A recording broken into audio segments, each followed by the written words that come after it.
Bienvenido a Vidrios y Barras, el podcast de Ecovidrio para todas las personas que, como nosotros, queremos combatir el cambio climático. Hola y bienvenidos a todos los oyentes del podcast de Ecovidrio. Estamos en la primera semana post-COP25 en Madrid y primero de todo, antes de entrar en materia de lo que vamos a hablar hoy, desde Ecovidrio queremos felicitar el encomiable esfuerzo de todas las autoridades e instituciones, como el Gobierno de España, el Ministerio de Transición Ecológica, la Oficina de Alto Comisionado para la Agenda 2030, la Comunidad, Ayuntamiento de Madrid, voluntarios, IFEMA, etcétera, que se han implicado y han conseguido en un tiempo totalmente récord organizar un evento de alto impacto como es la Conferencia de las Partes. Dicho esto, estamos a punto de acabar 2019, año que para España será el año de la COP25. Pero que para todo el mundo parece que ha sido el año en el que los jóvenes y la sociedad en general se ha echado a la calle para demandar acción. Ha sido quizás el año de Greta Thunberg, pero ha sido también el año de miles de Greta Thunberg que nos rodean y que impulsan proyectos sostenibles de todo tipo de ámbitos en todas las partes del mundo. Para hablar de esto y más, estamos hoy aquí con Martín Barreiro, meteorólogo de Radio Televisión Española, con Belén Kaiser, periodista freelance que colabora entre otros medios con El País y Climática, con Míriam Leirós, maestra de primaria y educadora ambiental, miembro de Teachers for Future, y Luis Quevedo, divulgador científico y tecnológico al que podéis ver en La 1 de Televisión Española, Telemadrid o los podcasts de El Método. Esto es Vidrios y Barras, el podcast de Ecovidrio para todas aquellas personas concienciadas como nosotros por la protección de nuestro planeta. Comenzamos. Primero de todo, bienvenidos y muchas gracias por venir hoy aquí con nosotros. Para nosotros es un auténtico lujo haber contado y haber juntado a tantos y tan buenos comunicadores como estamos hoy aquí. Y sobre todo que sois unos grandes expertos en medio ambiente como vosotros. Entonces os damos una bienvenida. Muchas gracias. Muchas gracias. Y como no puede ser de otra manera, pues vamos a empezar por la parte quizás más obvia, que es quizás también además la más necesaria. Justo esta semana, que el sábado a ultimísima hora terminó la COP25. El domingo por la mañana. El domingo, bueno, claro, evidentemente, a partir de las 12 ya es domingo por la mañana. No, pero el domingo a la hora de comer. A la hora de comer, eso es. ¿Qué os ha parecido? ¿Os convence esta declaración Chile-Madrid, tiempo de actuar? Hay como cierta sensación de un sabor agridulce que han transmitido algunas de las partes implicadas y sobre todo ese sabor agridulce por el tema del famoso artículo 6, ¿vale? ¿Hasta dónde creéis que los ciudadanos podemos, viendo este sabor agridulce, reclamar más implicación a gobiernos e instituciones? Y por último, ¿qué tiene que ocurrir para que finalmente pues, los gobiernos tendan más puentes y no tantos muros como parece que los están tendiendo? Martín, ¿sí te parece? Pues la sensación yo la definiría más agria que dulce en realidad. Yo no creo que se pueda calificar el resultado de la cumbre como especialmente dulce en casi ningún aspecto. Yo creo que lo que es llamativo es lo bien que se ha realizado en el poco tiempo que ha habido. Yo creo que eso es una cosa de admirar, ¿no? De la organización ha conseguido hacer una cumbre normal al uso en el tiempo, yo qué sé, de un cuarto, un quinto del necesario para hacerla. Y eso creo que es una cosa pues que es de felicitar. Y después que lo iremos analizando con detalle, pero yo creo que como resumen, la implicación social y en general de la gente es infinitamente superior a la implicación que se vio de los resultados o a los intereses que hay de determinados países, sobre todo por los objetivos, ¿no? Por los objetivos comunes. Yo creo que seguimos sin creernos de verdad a la ciencia, se sigue sin creer a la ciencia y eso va a tener una factura. Yo soy realmente bastante pesimista. Creo que ha sido Insisto, todos hemos trabajado allí, muchos de vosotros habéis estado allí, le hemos dedicado horas a comunicar, a trabajar, a colaborar, a empujar, y yo me llevo un chasco muy grande. Y luego lo contaré, pero por ejemplo en una de las charlas que hicimos precisamente hablábamos de que se podría repetirse, ¿no? este fracaso que no es la primera vez que sucede en la cumbre de las partes, y me parece que de no ser por el movimiento social que hay ahora mismo, sobre todo en estratos jóvenes, tendríamos por delante unos años de muchísima sequía de comunicación en cambio climático. Belén. Bueno, a ver, yo he vivido allí 13 días, aunque mi cabeza ha estado allí 16, creo. Entonces tengo que decir que estoy realmente cansada, así que si me notáis así como un tono apagado es que realmente lo estoy. Y además, bueno, cogiendo un poco el relevo de Martín, claro, es dedicarle tanto tiempo a algo, intentar esforzarte tanto por contar las cosas y que la gente las entienda y que llegue a todo el mundo y responder a lo que la gente está demandando, porque la prensa al final no deja de ser un reflejo de lo que la sociedad pide, pues te quedas con una sensación de chasco absoluto, ¿no? Y yo lo voy a ampliar a otra cosa más. Es que realmente creo que hay muchos micromundos y mucha cosmovisión en todo esto, y en España hay mucha gente muy concienciada y mucha gente que no lo está. Entonces ya estoy también un poco frustrada a nivel periodístico, y esto lo comparten muchos compañeros. La información ambiental hasta hace nada no importaba y era un poco dejada de lado. Eso ha hecho que, por suerte, mucha gente haya sido muy libre para investigar y contar historias muy valientes, pero ahora que el periodismo empieza a tocar algunos callos, pues es más difícil contar historias. Entonces nos cuesta mucho informar. Hay muchos intereses cruzados, no solo geopolíticos, sino también de anunciantes, y nos cuesta mucho que la gente nos lea. Entonces, la sensación ha sido frustrante porque nosotros esperábamos, los 100.000 periodistas que estábamos ahí acreditados, muchísima gente, que se nos leyera más y que la gente se interesara por las historias que teníamos que contar desde allí, y no ha habido una respuesta en audiencia. O sea, yo voy a dar ese otro punto que no ha dado Martín. No hemos visto que a la gente le haya interesado demasiado esto a nivel informativo, más allá de Greta o más allá de las anécdotas, ¿no? Y esto a mí particularmente me supone el agridulce, en mi caso, viene además de lo que ha hecho Martín, por ahí. Luis.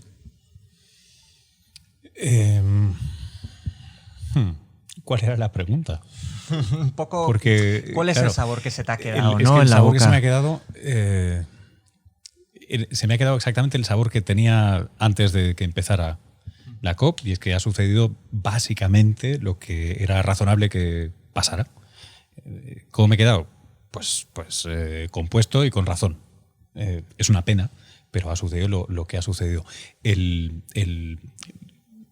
No me quiero poner a hablar de política necesariamente, pero sí que creo que a veces es un cóctel muy extraño, ¿no? Yo a veces contaba el chiste cuando hacíamos cosas de cultura científica, divulgación, que estamos en la intersección de dos cosas que son muy poco sexys, que es para los medios en general, para los editores de medios, que son la ciencia y la cultura. Pues cuando haces cultura científica estás muerto por los dos lados. Aquí estamos en una versión de lo mismo, que estamos contando una historia que tiene que ver, si es por el aspecto científico, puede ser difícil, dura, árida, técnica, etc. Si es por la parte social, cultural, lo mismo. Y si encima te pones en que, y sé que luego quieres hablar más de comunicación en particular, pero el marco, el tipo de historias que se están contando, la verdad es que son muy poco agradecidas, desgraciadamente. Los arcos narrativos, ¿no? Me voy a poner un poco, pues eso, Comms 101, ¿no? Y ahí tal vez es donde, por un tema filosófico, prefiero buscar dónde tengo la culpa yo o dónde tenemos la culpa los del gremio. Yo creo que tal vez no estamos contando las historias adecuadas. Lo que no quiere decir que cambiemos la historia y arreglemos el problema, pero sí que ciertamente las historias que estamos contando no resuenan con la audiencia. Algo no estamos haciendo bien. Miriam, ¿algo que decir? Sí, bueno, primeramente decir que para mí la COP25 ha sido tan decepcionante como poca esperanza tenía en ella, la verdad, porque básicamente no se ha tomado ningún acuerdo sobre los mercados de emisiones, ni se ha establecido ninguna estrategia para la financiación climática a largo plazo. Entonces, el domingo sí se cerraba, parecía que con alegría, pero realmente creo que al final se nos ha vendido humo, ¿no? ¿Qué evidencia esto para mí? Yo creo que la COP25 lo que ha venido a evidenciar más que nada es una brecha cada vez mayor entre la población y los políticos. Es decir, creo que además si ha habido una respuesta final casi in extremis ha sido por una serie de presiones sociales que se evidencian desde Fridays for Future, Extinction Rebellion o movimientos que ya estaban antes o incluso nosotros, Teachers for Future. Pero creo que ha sido por cierta presión social, porque ya era casi vergonzoso que una COP se acabase sin ningún tipo de resultado. Pero realmente no ha habido ningún paso significativo que se haya dado en esta COP25. Y bueno, al margen de esto, quería señalar respecto a la compañera que tenemos que habla de la frustración de los medios de comunicación. Yo quiero decir que estáis haciendo un trabajo encomiable y que yo creo que os animo muchísimo a seguir, porque hasta hace poco el cambio climático y estos temas de medio ambiente solo se trabajaban desde una perspectiva muy científica, y gracias a medios como Climática y otros, pues se está acercando mucho estos temas a la población en general, y esto es muy importante. Que queda mucho por hacer, sí, pero que ánimo y adelante, porque desde luego, y en vista de cómo ha resultado esta COP, muchísimo por hacer en todos los sentidos.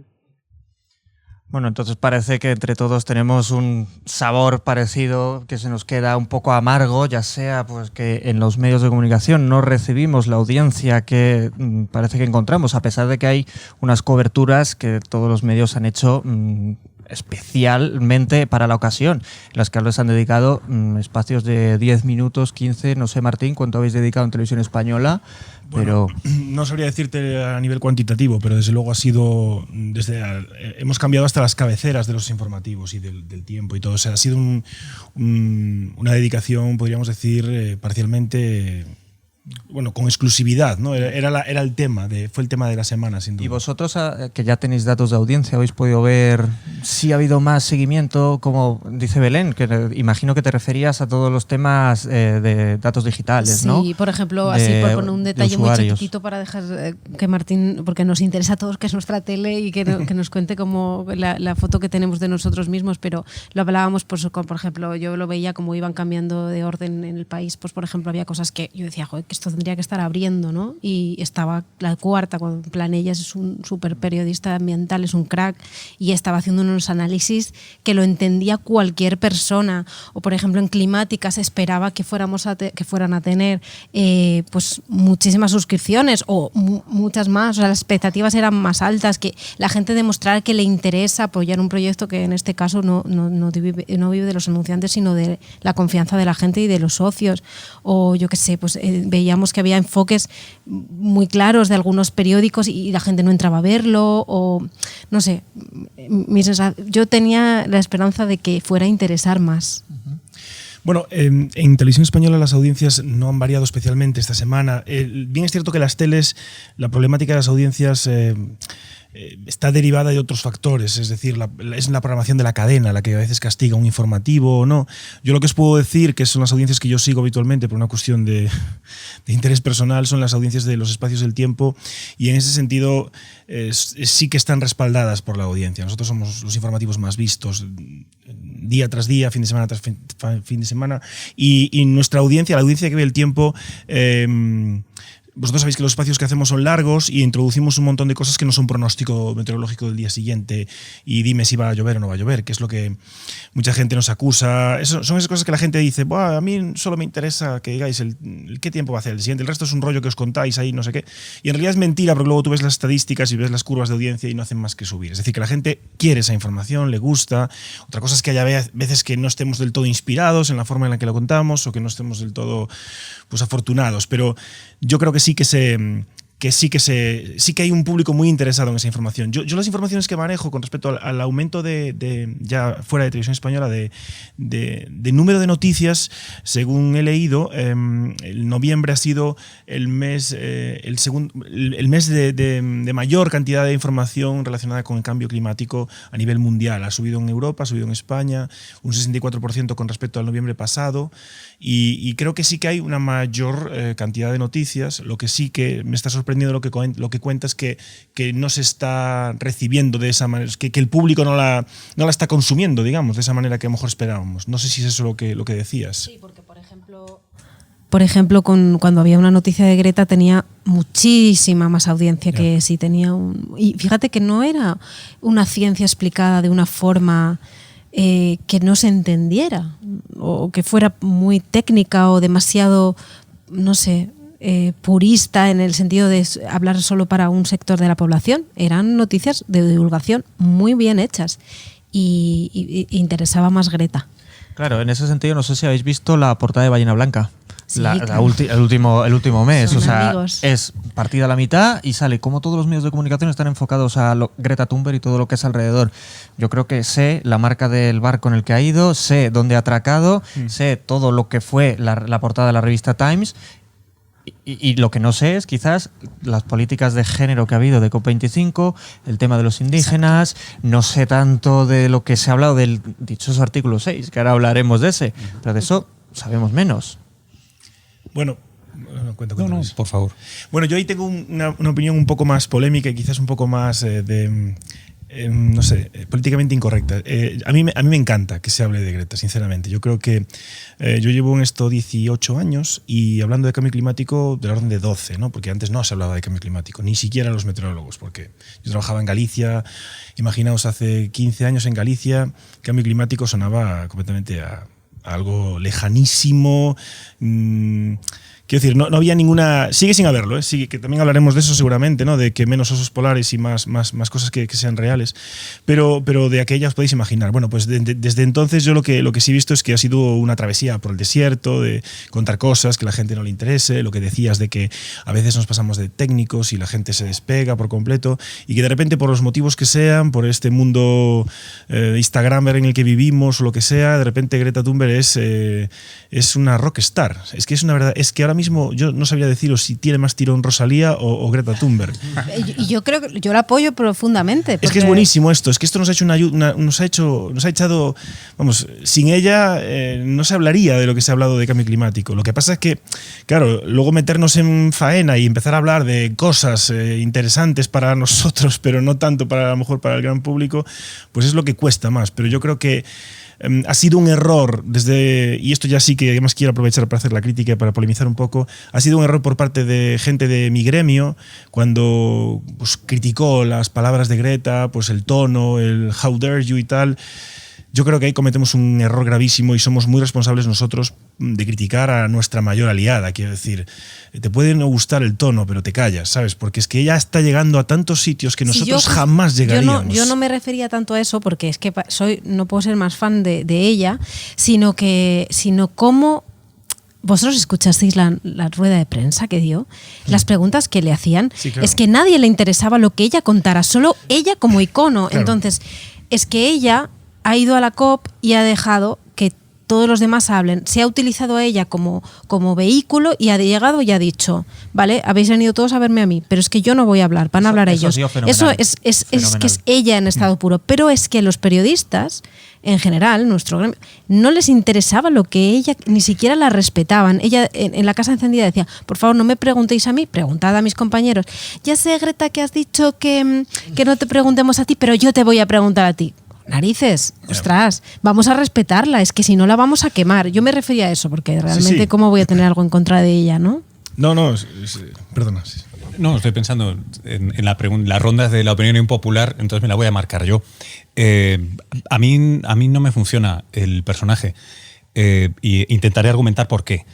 Nada ad hominem, porque no la conozco y entiendo que en última instancia aporta más de lo que resta, pero a ver si os puedo persuadir de que tiene algo de valor esto que voy a decir. ¿Por qué funciona Greta? Porque tiene un arco narrativo clarísimo. Es el milenarismo medieval traído a la crisis climática. Es decir, arrepentíos, el mundo va a acabar, esto ya no puede ser. Es un líder más propio del Medio Oriente de hace 2000 años que del siglo XXI, en su narrativa, en lo que dice, en cómo se la recibe. Obviamente la gente por eso no escucha ni analiza lo que dice, la siguen a ella, porque es una profeta. No digo que lo sea, digo que su rol es el de profeta. Por eso, obviamente, los colegas periodistas le van a seguir preguntando, porque lo interesante es el profeta, no es lo que tiene que decir. Y puedes coger todos los ejemplos históricos que quieras. Ese es el rol que está desempeñando. Como es el único personaje que desempeña un rol con un arco narrativo conocido por la población en general, todo el mundo se suma. El efecto es, tú tienes el agua a punto de hervir y ese es el cristal de sal que ha hecho que se ponga a hervir. Que tiene un efecto interesante, sobre todo porque remueve el agua y de repente hay movimiento donde antes había apatía simplemente. Ahora tenemos una reacción. El peligro de esto es que nos quedemos en la apatía, porque como bien sabéis, desde la apatía no se construye nada. Y lo que tenemos por delante, si nos tomamos en serio lo que dicen las científicas y los científicos, tenemos mucho trabajo, muchísimo. Tenemos una lista de tareas increíble. Esa lista de tareas tenía que haber empezado ayer probablemente. ¿no? Cada coche nuevo eléctrico, cada nueva tramo de potencia, no en carbono, sino en solar, etcétera, etcétera, etcétera. Para eso hace falta, creo, un frame positivo.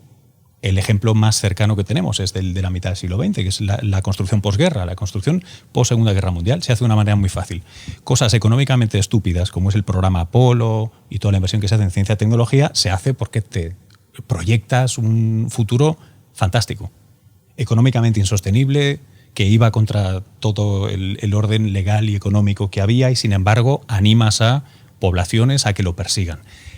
Lo que a mí me pone nervioso es que no veo a nadie contando esa historia o alguna versión de esa historia. Es decir, cómo 2050 es un lugar donde yo quiero estar. Porque si no, mañana me volverá a pasar lo mismo. ¿Sabes qué? Ya he tenido suficiente COP por hoy. Ya me lo has dicho, que todo está mal. Dime cómo estoy bien. Incluso si tengo que currar, pero dime cómo voy a estar bien. Esa es la parte que yo no veo y creo que ahí es donde estamos pisando igual con el pie equivocado. Tenemos que informar y tenemos que narrar, que contar la ciencia, pero no nos olvidemos de cómo se llegó a la Luna. Se llegó a la Luna contando mentiras maravillosas. Y creo que hay parte de eso pendiente ahora. Miriam, ¿eres del club de Greta o del anticlub? Pues bueno, soy totalmente del club de Greta y difiero sinceramente de lo que acaba de decir Luis, ¿no? Porque primero, no creo que Greta sea una profeta, vale que está diciendo lo que va a pasar, pero ella se basa siempre en la evidencia científica, está defendiendo siempre la ciencia y de hecho en la mayoría de sus discursos siempre hace referencia precisamente a las evidencias científicas. Para mí Greta supone un antes y un después por varios motivos. Primero, porque como maestra estaba acostumbrada a que en la pubertad todos mis alumnos y alumnas tuvieran como mitos a gente de reggaetón o youtubers, etcétera, etcétera, y de pronto se encuentran a una niña que no es ni una rockstar ni una modelo, es alguien accesible, un estudiante como ellos, pero que tiene un punto de interés y unos intereses diferentes a la gente en general y pone un poco de atención sobre un problema pidiendo bien para todos, es decir, reclama un bien común. Entonces, en este sentido educativo, para mí ha supuesto un antes y un después como referente ante la juventud y ante los que son más jóvenes, ¿no? Los que están en edad pubertad.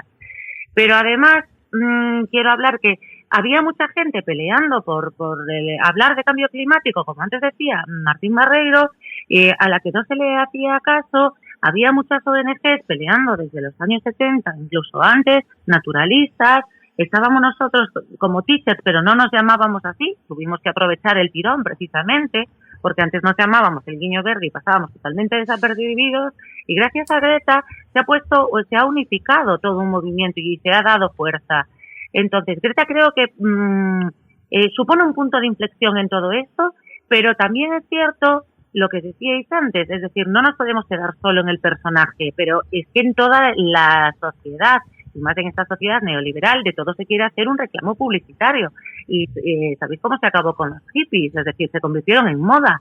El problema es que tenemos que concienciar, pero también educar a la gente. Es decir, Greta no solo es un símbolo, tiene que ser algo más y tenemos que enseñar a la gente de lo que habla Greta. Greta habla de evidencias científicas que mucha gente no conoce. Yo creo que el problema mayor que tenemos los que estamos concienciados es que no sabemos a veces hablar a la gente que no lo está.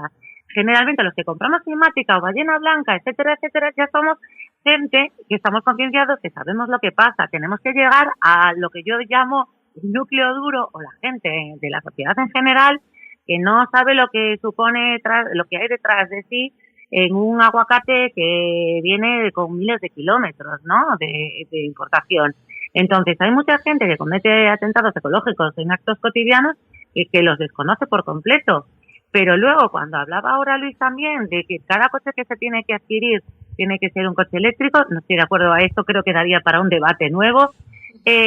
También habrá que enseñar a la gente el por qué tienen que tomar una serie de decisiones y qué está en nuestra mano y el qué no está en nuestra mano. Es decir, tampoco vamos a darle toda la culpabilidad a los ciudadanos, cada uno hará lo que pueda, pero esto tiene que venir acompañado de unas políticas que llamen, o sea, con acciones a esta situación de emergencia. Entonces, Por una parte, para concluir mi intervención, la parte de Greta creo que ha puesto un escenario en la sociedad en general y hay que focalizarlo de la manera correcta. Y por otra parte, falta educación ambiental en todos los sentidos. Nos quedamos en el árbol que no nos deja ver el bosque, ¿no? Y las noticias que generalmente se tratan de dar siempre son o sensacionalistas o utilizando a Greta. Por eso yo creo que falta una educación ambiental que hable en un lenguaje más popular, aunque nos parezca que ya todo está clarísimo. Está clarísimo para los que leemos y nos informamos de esto, pero la población en general ve todo todavía muy lejano y por eso no empatiza con la situación.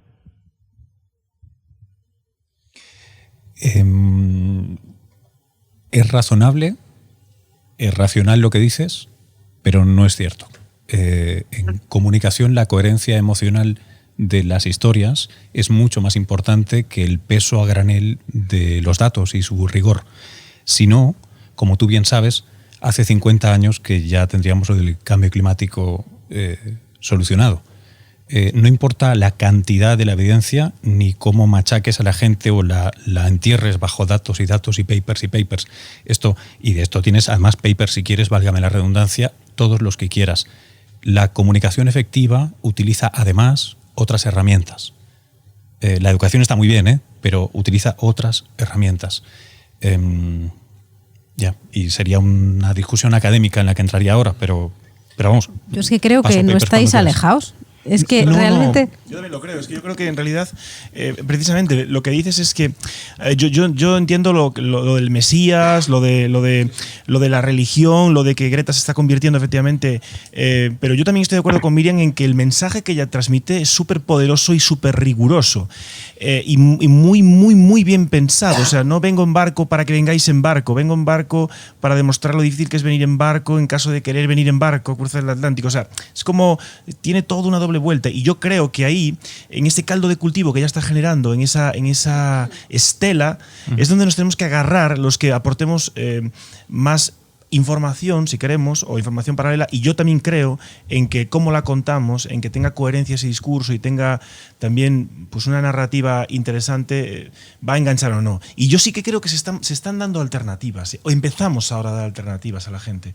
Estoy de acuerdo contigo en que antes no se daban, antes era... este es el fin, vamos a morir todos y se acabó. Pero yo creo que ahora se están dando alternativas. O sea, y te voy a decir más. Yo, cuando entro a un sitio y me conoce alguien, me hacen 4 preguntas. ¿Por qué me desabrocho el botón de la chaqueta? Si va a llover al día siguiente. Y si esto del cambio climático es verdad o no, que esto es una cosa que tendríamos que volver a hablar, porque que hoy en día todavía nos pregunten esto, ¿verdad? Qué retroceso, ¿no? Que cómo han conseguido...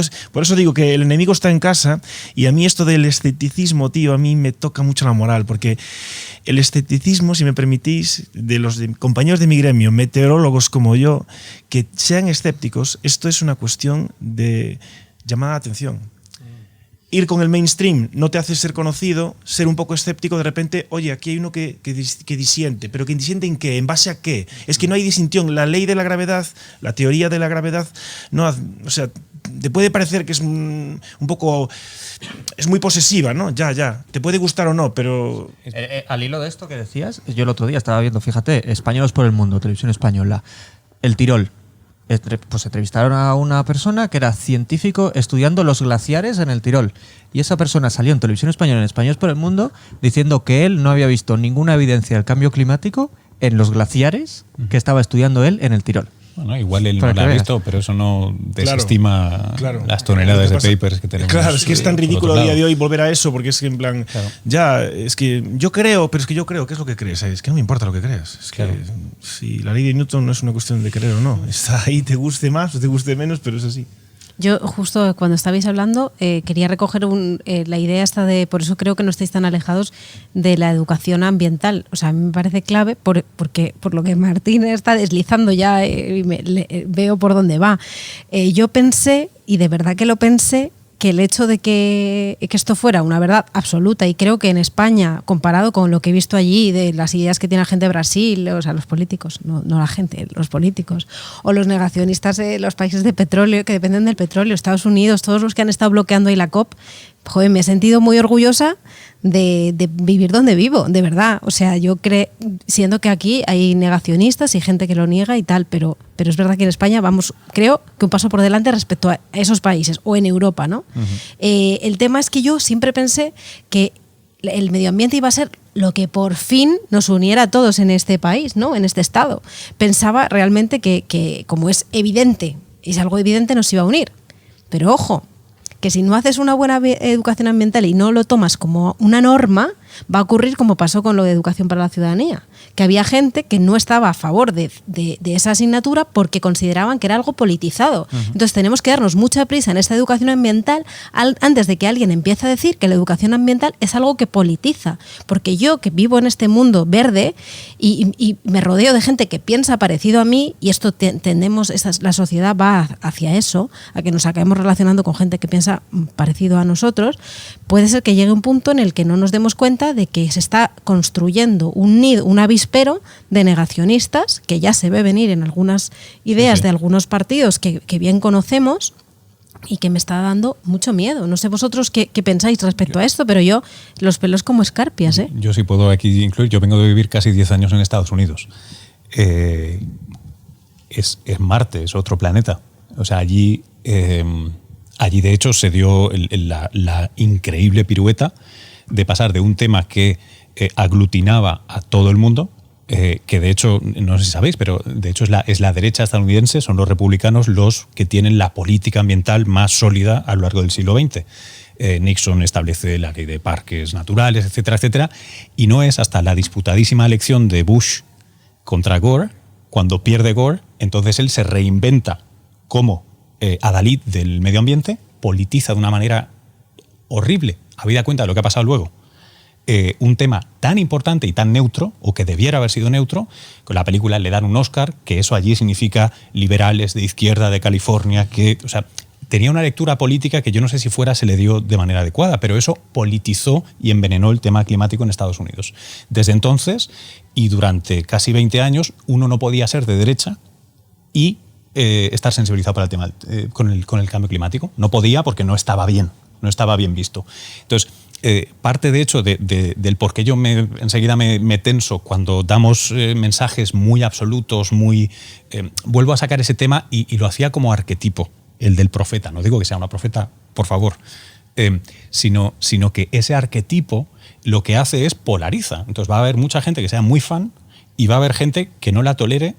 No me importa por qué, pero me genera un problema. Yo no quiero elementos que separen artificialmente a la gente, porque es que necesitamos a todo el mundo. Cuando decía lo de cada coche tiene que ser eléctrico, mire usted, igual no todos los coches, pero que la idea es que necesitamos a todo el mundo. Entonces, es muy, muy, muy, muy delicado eso que dices, y ahora se está empezando a ver cómo ahora ya se puede decir. No solo se puede pensar, no solo se puede contar con un carajillo, se puede empezar a decir públicamente. Y eso es una cosa que a mí me preocupa mucho. Yo creo mucho en trabajar el centro de la distribución, ¿no? El centro de la normal. Hay que trabajar eso, creo. Vamos a ver, creo que la discusión y la polarización se va a hacer siempre porque hay unos intereses comerciales muy importantes detrás, ¿no? Entonces, independientemente de que sea Greta o no a que divida o no lo haga, estábamos hablando de un tema de evidencia científica y hay negacionistas. No entiendo este debate cuando el 97% de los científicos han dado con las evidencias científicas del calentamiento global y el cambio climático. Por lo tanto, no debería generarse este debate. Quizá cuando hablamos de educación ambiental también hay que saber argumentar el por qué hay unos negacionistas. Es decir, detrás hay unos intereses económicos y estos tienen que salir a flote. Y a lo mejor sí tenemos... Nosotros, por ejemplo, o yo en particular, trataba siempre de evitar de temas políticos cuando hablaba de medio ambiente, ¿no? Pero yo creo que ya no, ya tenemos que empezar a ponerle nombre y apellido a estas cosas y decir, pues no, Vox tiene un discurso negacionista que no se sustenta. Es decir, negar la evidencia científica no tiene ningún sentido en el siglo XXI porque la ciencia no es opinable. Entonces, si tenemos que decir que este partido niega el cambio climático, tenemos que hablar de un partido que a lo mejor vive en el siglo XIX y no en el siglo XXI. Recordemos que la declaración de emergencia climática que se aprobó en Europa fue no solo se aprobó no tan holgadamente, ¿no? pero Vox además en esta ocasión intentó sacar un texto negacionista, pero ¿qué me estás contando? Quiero decir, o sea, más allá de que se pueda polarizar, quien quiera polarizarlo lo va a hacer siempre, pero habrá que sacar a flote también las verdades, es decir, ¿cuántos intereses hay detrás de todas las petroleras? ¿Quiénes están metidos en las petroleras? Y no solo en las petroleras, en todas las empresas que tienen inversiones en combustibles fósiles del tipo que sea. Entonces, no es un tipo de negación por negar la ciencia, es que tenemos que esconder la ciencia para negar, para mi propio interés, y esto también hay que enseñarlo. Donde evidentemente no se puede esconder la ciencia es en el nivel de emisiones de CO2. Y en este punto, y para cerrar el bloque COP25, yo quería preguntaros, y si quieres empezamos contigo, Miriam, sobre todo por el famoso artículo 6.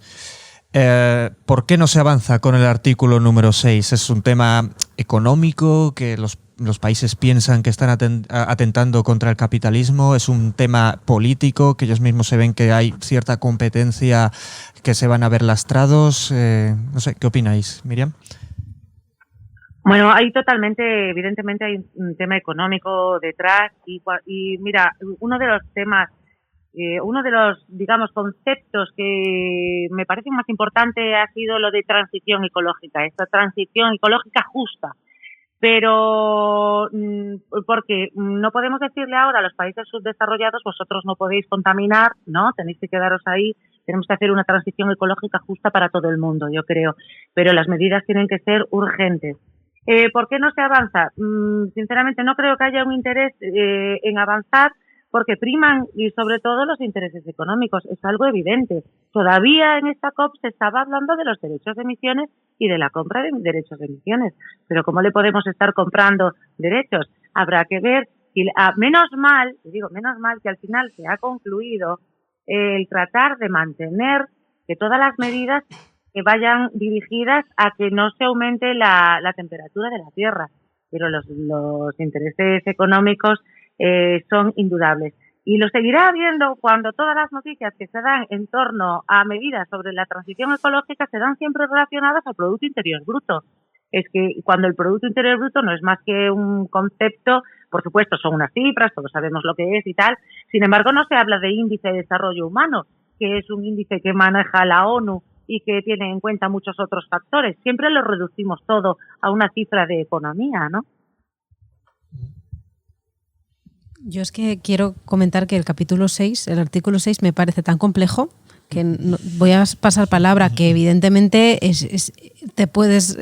sabes de qué va, sabes que va de mercados de emisiones de carbono, pero no considero que sea especialista en él, por tanto paso palabra en esta pregunta porque no tengo un criterio formado, no lo he estudiado a fondo. Y como además desde el primer día en la COP se dejó ya muy claro que no se iba a resolver, pues he dedicado mis neuronas y mis horas de estar despierta para un montón de otras tareas. Este tema viene desde Polonia. Uh-huh.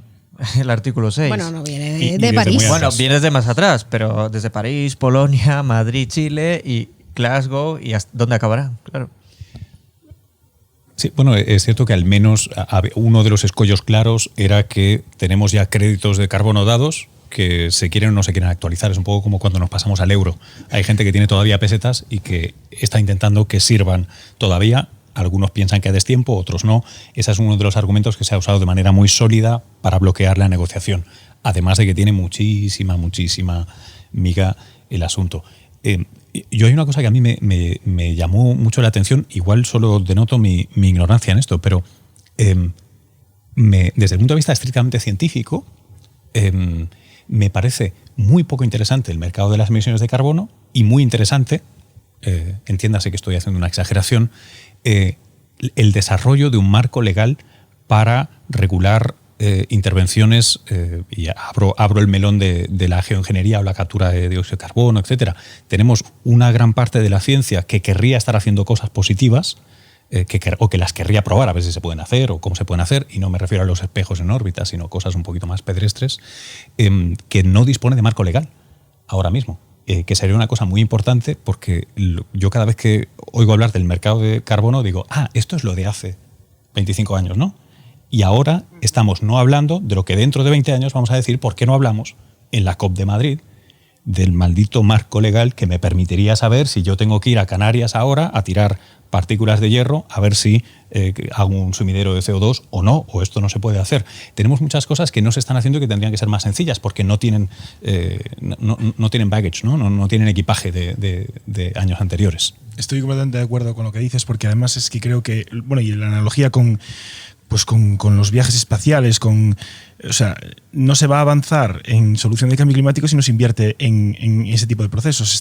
Se está investigando a día de hoy, por eso ya que venga alguien a decir que todavía no es muy claro, se está investigando en las causas del cambio climático, en las posibles consecuencias, pero todo a nivel atmosférico, todo a nivel meteorológico, puramente atmosférico. No estamos desarrollando la tecnología, o al menos no de forma masiva, y no llega a todos los sitios y se está haciendo la tecnología necesaria para solventar ciertas situaciones, ¿no? O sea, hay mapas en España que muestran las zonas inundables que la gente no conoce a día de hoy. Hoy hablaba con la gente precisamente de este departamento que les gustaría que lo contásemos por la tele, ¿no? Que hay zonas que tú vas a una base de datos, entras en una página muy cómoda y ves zonas donde tu ciudad es más probable que se inunde o no se inunde. Bueno, pues eso ya es una tecnología que al menos, pues no te digo que te adapta a la inundación, pero sí al menos te pone sobre aviso del riesgo en el que estás, ¿no? Entonces todo esto efectivamente no se está hablando y dentro de unos años nos arrepentiremos. ¿Por qué no invertimos tiempo, dinero, personas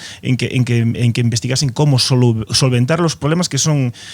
que los vamos a tener, que son inevitables ya? O sea, pase lo que pase con las emisiones, hagamos lo que hagamos, ahí sabemos que hay un recorrido ahora mismo a nivel de cambio de clima, de condiciones extremas, que es clarísimo. Y yo creo que no se habla suficiente de eso y nos quedamos en esos temas políticos. Y haciendo una analogía, solo por volver un poco al resumen de la COP que yo he visto, lo que contaba al comienzo, cuando en una de las charlas que hicimos, yo hablaba de lo que pasó en Copenhague, a lo mejor os acordáis, vosotros seguramente que lo habéis vivido, o a lo mejor lo visteis. La COP15, justo hace 10 años, 2009, supuso el punto más álgido de noticias de cambio climático en los medios de comunicación a nivel mundial. Lo que os contaba antes. Era la cumbre de la esperanza, ¿no? De que se iba a solventar, de que se iba a ratificar todo lo que se había propuesto en Kioto, y fijaos, Kioto, y que se iba a dar un paso de verdad. Bueno, pues aquello fue un fracaso absoluto. O sea, se extendió, no tanto como la de Madrid, pero se extendió hasta las 7 de la mañana de esa noche, la gente destrozada, gente que hablaba de que tuvo que, después de las negociaciones, tuvo que ir al psicólogo a recuperarse del estrés, del cansancio, etcétera, ¿no? ¿Y qué pasó después? Pues inmediatamente la gente perdió el interés por completo. Y pasamos hasta el 2014 sin hablar directamente de cambio climático. Y lo que contaba Luis también es muy interesante, que luego se le metió el veneno al asunto, ¿no? Hubo gente que le convino a nivel político y yo quiero hacer una diferenciación con respecto a ese momento y el momento de Greta y el momento de ahora, ¿no? Y tengo esa esperanza. Yo creo que en ese momento hubo gente mayor que se aprovechó a nivel político del asunto y que pervirtió por completo la historia. Ahora hay gente joven que a priori no cabe esperarlos, no tan pervertidos en ese aspecto, entendedme, y que a lo mejor no se politiza tanto la historia, aunque sí está pasando lo que dices, efectivamente. Yo confío en que en esa masa crítica que se ha movilizado al calor de Greta y al calor de esto, pues yo confío en que no pase lo que pasó entonces, porque, repito, ahora mismo hemos vuelto a tener un pico de información, hemos vuelto a tener un pico de interés y volvemos a tener el fracaso en la puerta. Entonces, cabe el riesgo de que se deje de hablar y que la gente rechace el problema, porque hay un proceso psicológico que ante algo que no puedes solucionar, no lo desconozco, pero sé que he leído sobre el asunto, pues lo apartas. Entonces, yo espero que no sea así en este caso. Por eso creo que es tarea de los que divulgamos, de los que trabajamos en esto, el esforzarnos en dar esas alternativas que no se dieron entonces, ¿no? Que fue como muy lo que decía Al Gore, ¿no? Que no había mañana, no había solución ya. Hasta aquí un nuevo episodio de Vidrios y Barras, el podcast de Ecovidrio donde escucharás voces cargadas de ideas para proteger lo que más nos importa. Y si te ha gustado, no olvides suscribirte y compartir este podcast con alguien a quien pueda interesarle su mensaje. Puedes encontrarnos en iTunes, iVoox, Spotify o agregarnos a tu app favorita. Hasta el próximo episodio.